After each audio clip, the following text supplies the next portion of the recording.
утро, родная республика! Просыпаемся вместе с главным каналом Якутии, и мы начинаем новый день.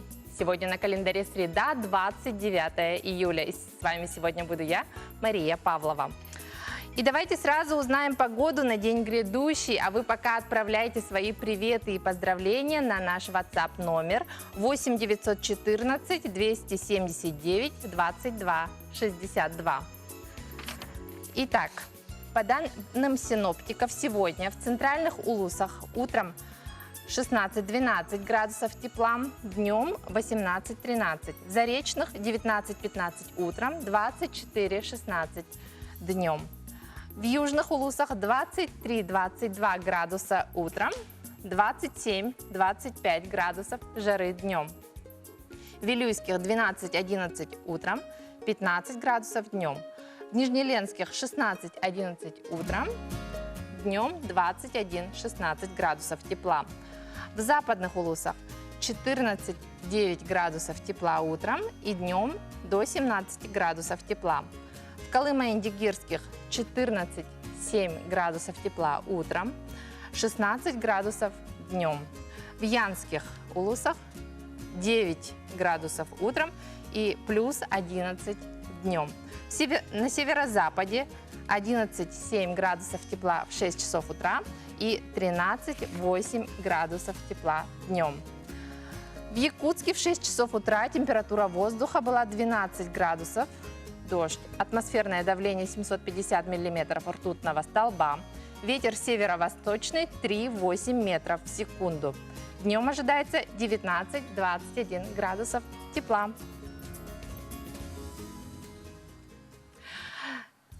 Главное, помните, что самая главная погода – это погода в доме.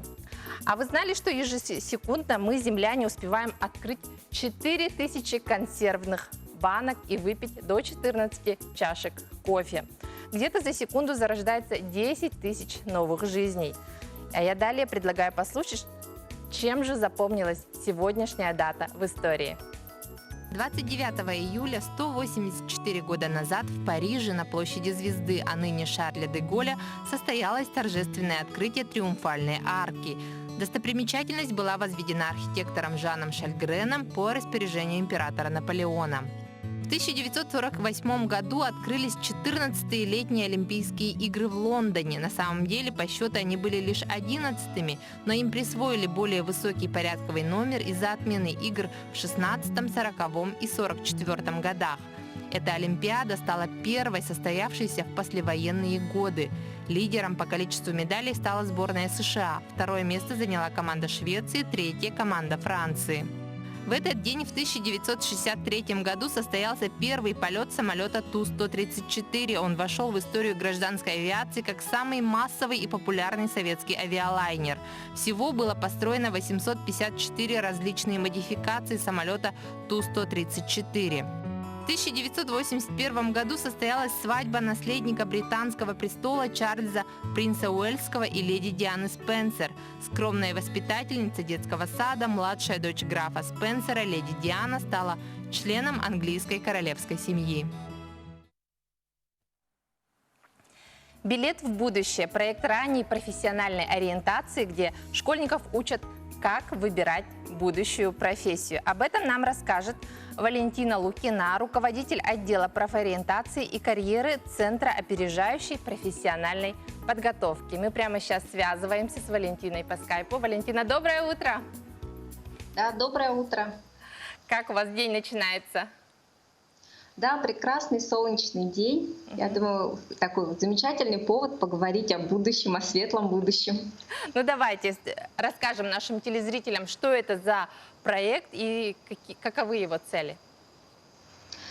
Ну, я думаю, что наверняка многие жители нашей республики уже слышали о таком проекте, как «Билет в будущее». Проект является профориентационным, и в нашей республике он реализуется уже с 2018 года. Но в этом году, в 2020 году, есть очень много таких более новых, интересных решений в этом проекте. Ну и я сегодня, наверное, о них расскажу. Вообще проект у нас является федеральным, соответственно, он реализуется абсолютно бесплатно. И принять участие в этом проекте могут школьники с 6 по 11 класс. А какие оно дает преимущества, вот это участие? Ну вот я, наверное, здесь скажу, как человек, который занимается профориентацией достаточно давно. И вообще вот этот вопрос иногда понимается таким образом, что, ну, то есть упрощенно, да, что ребенок проходит диагностику, и ему сразу выдается какой-то ответ, верный ответ. На самом деле это такая тема, которая требует очень глубокого погружения. Да? И то, что проект реализуется для ребят, начиная с 6 класса, дает такое вот как раз-таки погружение в эту тему. Ребенок начинает размышлять об этом, получает определенные рекомендации, что ли, тех людей, которые заняты вот в разных профессиональных сферах. И это такое вот очень большое преимущество. Кроме того, вот я говорила о том, что в этом году проект усовершенствовался значительно. В этом году очень большая роль отводится родителям. Объясню, почему это важно, потому что для ребенка это такой вот первый шаг во взрослую Первое жизнь. серьезное решение.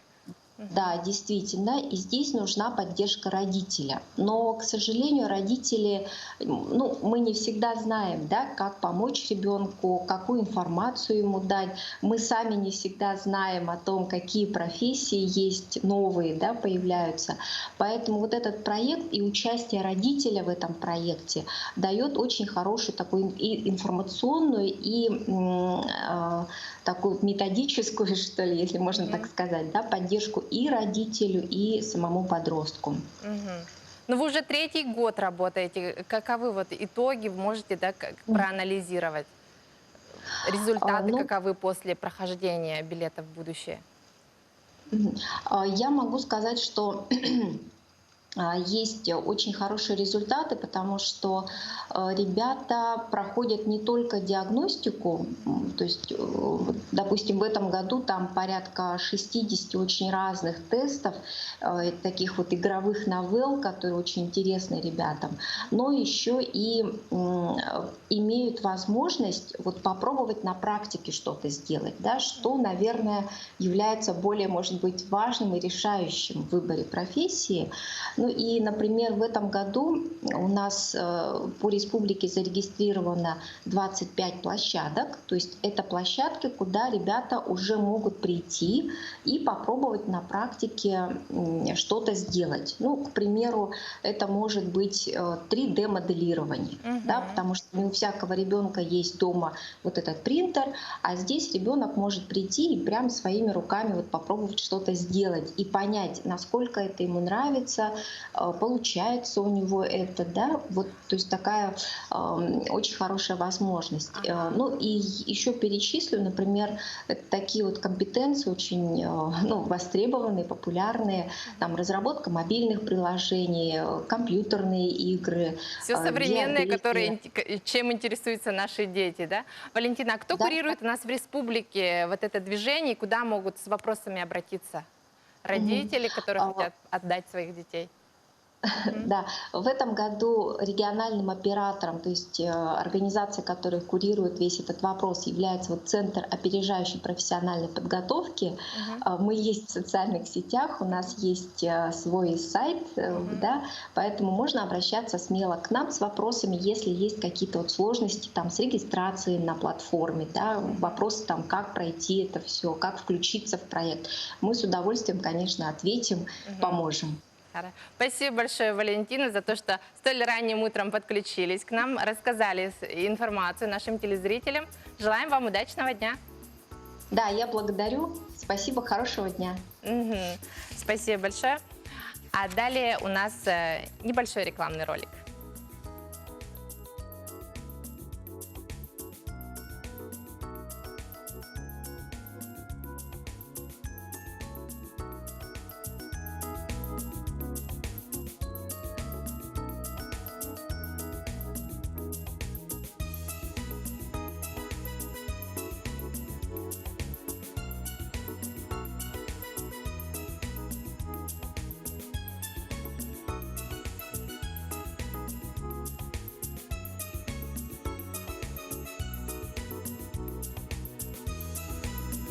Алмаз кредит должен был быть.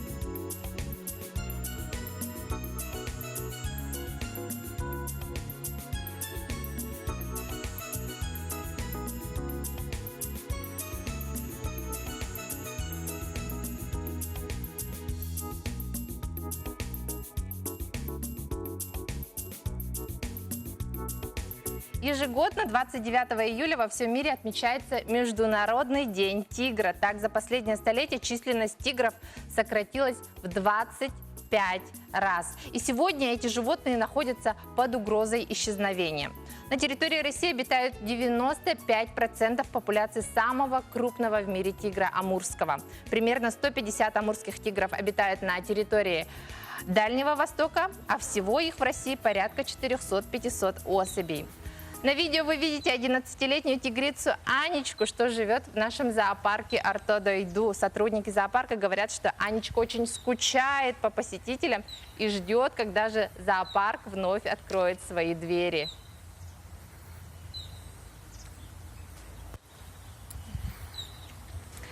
А в доме-музее имени Емельяна Ярославского один из старейших и любимых экспонатов является чучело амурского тигра. О нем нам расскажет Диана Осипова, методист филиала дома-музея Емельяна Ярославского. Давайте послушаем.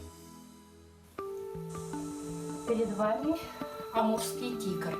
Мы его называем нашим тигром, потому что он в 1904 году попал случайно на нашу территорию Усть-Майского улуса.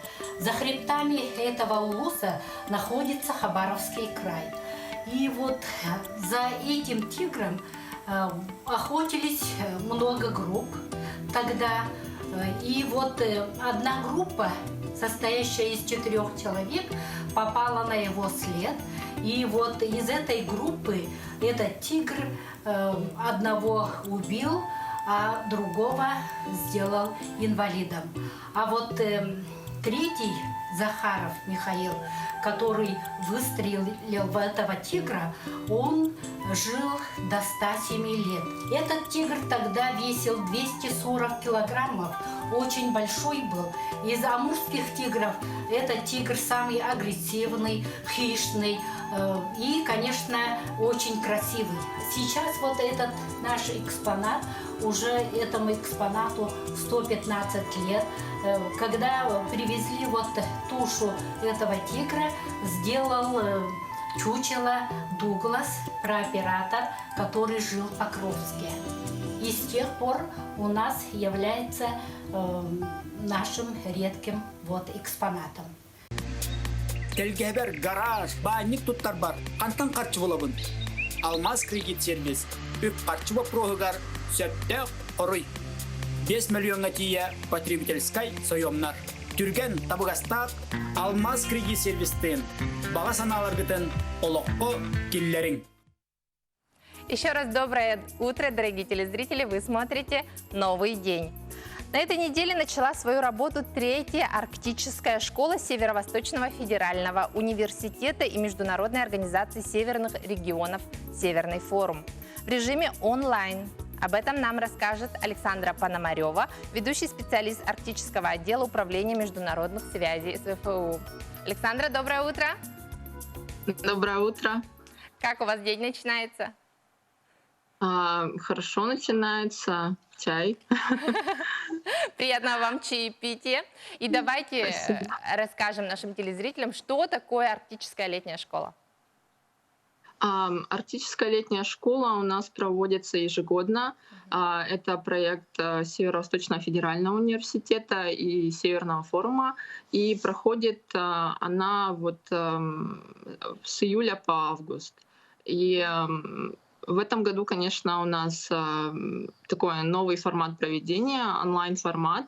Раньше школа проходила очно на базе университета в городе Якутске, и студенты, кроме лекций, могли посетить, допустим, достопримечательности республики. В прошлом году студенты посетили природный парк Ленские столбы, Также были организованы учебно-полевые выезды, в том числе стратегические точки развития республики. Это Жатайская судоверфь, железнодорожная станция, также лесная лабораторная станция Спасская Падь, ну и другие выезды. Вот. В этом году чем будет примечательна школа этим летом? Ну, конечно, онлайн форматом проведения. То есть у нас в программу входят лекции, и ну, это только лекции, получается. Но, конечно, онлайн-формат имеет свои плюсы, потому что в прошлом году, допустим, мы получили достаточное количество заявок, но многие, ну, то есть некоторые участники, да, не смогли приехать, потому что, конечно, это в первую очередь проблема с финансированием, перелет, то есть это билет, затраты на билет. А в этом году сколько заявок мы получили, столько, ну, практически столько мы и обучаем сейчас. А география расширилась в связи с география, да, тоже расширилась. В прошлом году у нас из участников были это студенты из Южной Кореи, Германии, Аргентины, Японии, США, но в этом году это у нас увеличилось количество участников из арктических стран.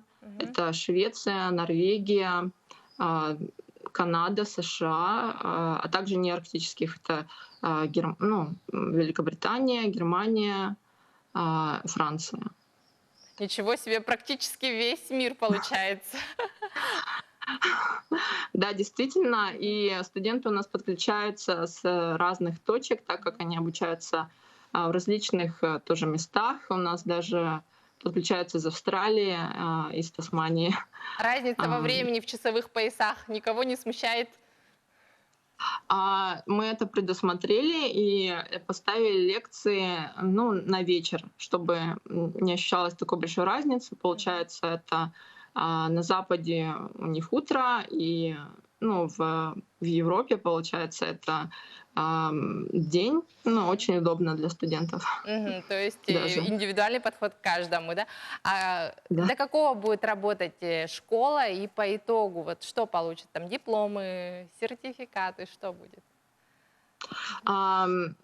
Школа будет работать до 7 августа, 2 недели, и по итогу все участники получают сертификаты с количеством кредитов, которые они заработали в рамках школы на лекциях. Спасибо большое, Александра, за то, что столь ранним утром подключились к нам. Желаем вам удачного дня и всего доброго. Всего доброго, спасибо. А сейчас небольшая пауза.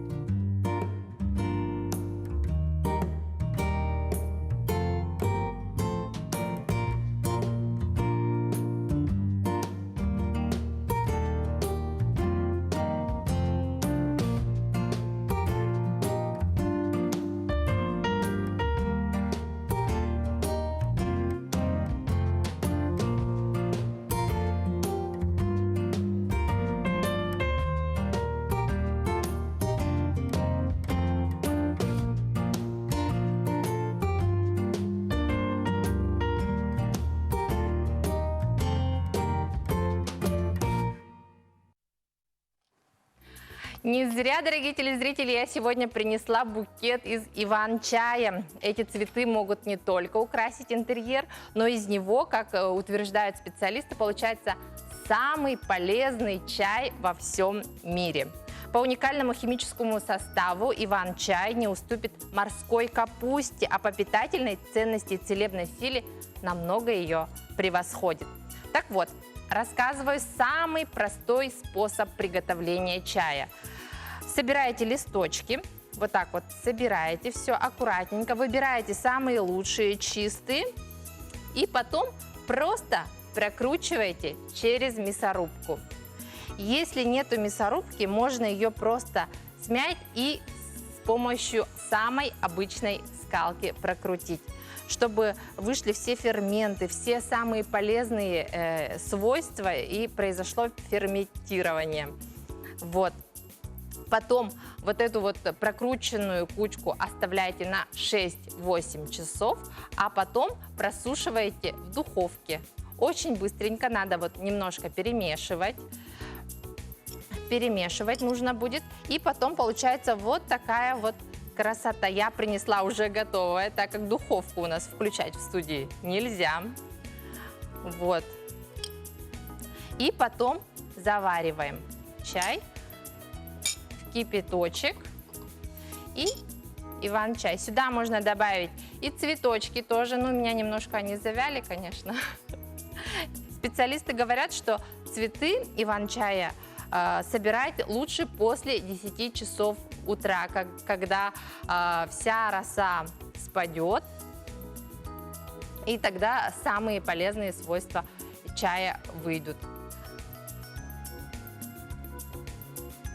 Дорогие телезрители, я желаю вам приятного аппетита и чаепития. Пусть каждый ваш день будет самым вкусным. А мы продолжаем наш эфир. И у нас на связи Алексеева Наталья Геннадьевна, исполняющая обязанности руководителя Департамента административной работы, цифровизации и сопровождения госуслуг. Доброе утро, Наталья Геннадьевна. Доброе утро. Онлайн-сервисы прочно вошли в нашу с вами жизнь, в том числе и для получения некоторых социальных выплат, где в наших современных реалиях в связи последних событий можно подать только одну заявку онлайн, и все. Вот как работает эта система? Расскажите нам, пожалуйста, Наталья Геннадьевна. Да, онлайн-сервисы у нас прочно вошли в нашу жизнь. Мы сидя дома уже пользуемся многими услугами, да? Допустим, доставка еды, авиабилетов, бронирование гостиниц и так далее. И, наконец, наши органы государственной власти, то есть тоже предоставляют услуги в онлайн-режиме путем подачи приема заявления в электронном виде. Если мы до последние годы в основном шли на прием заявления, иные документы предоставлялись в сканированном виде или в оригинале предоставлялись гражданами, то в этом году у нас впервые появились такие услуги, которые требуют от граждан только подачи заявления. Это, например, выплаты семьям на детей от 3 до 7 лет, которые предоставляет Министерство труда и социального развития. И через по линиям пенсионного фонда тоже были выплаты детям до 3 лет по 5 тысяч единовременные, да, и до 16 лет это 10 тысяч единовременные выплаты. На все эти выплаты от граждан, заявителей принимались только заявления. Все остальные сведения, которые подтверждают право получения гражданином той или иной меры, мы запрашиваем в органах, которые имеют эти сведения, путем межведомственного взаимодействия.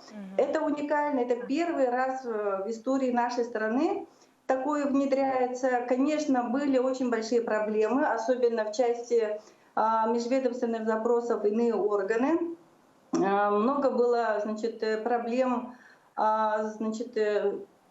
не только направление запросов, да, но и предоставление ответов, потому что в информационных системах ведомственных, например, органов ЗАГС, эти сведения не все были оцифрованы и не все были выгружены в единую новую федеральную систему, например, ЕГР ЗАГС.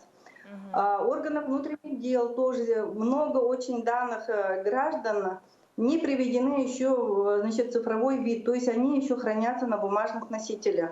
И если мы направляем запросы, если нет сведений в базе данных, электронной базе данных, то эти сведения сотрудниками, они обрабатываются в бумажном виде, запрос. То есть они поднимают личное дело гражданина, оформляют эту справку, потом ее направляют. А прямо сейчас вот эти выплаты вовремя получают ли наши граждане, наше население? Да, это очень индивидуально. Сразу скажу, у нас есть просроченные заявления, хотя по регламенту есть установленный срок 20 рабочих дней, да, по предоставлению услуги.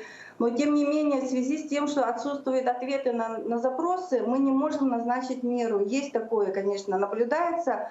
Но я думаю, что буквально еще месяц, может быть, да, эта система будет быстро-быстро все налаживается. Она на ходу все реформируется, совершенствуется. Все, что новое делается, оно имеет, конечно, некоторые проблемы, да. На сегодняшний день вот свыше 50 тысяч заявлений подано гражданами на выплаты от 3 до 7 лет детям. Обработано сколько? уже Сколько процентов из этого? Да, обработано 75% заявлений на сегодняшний день.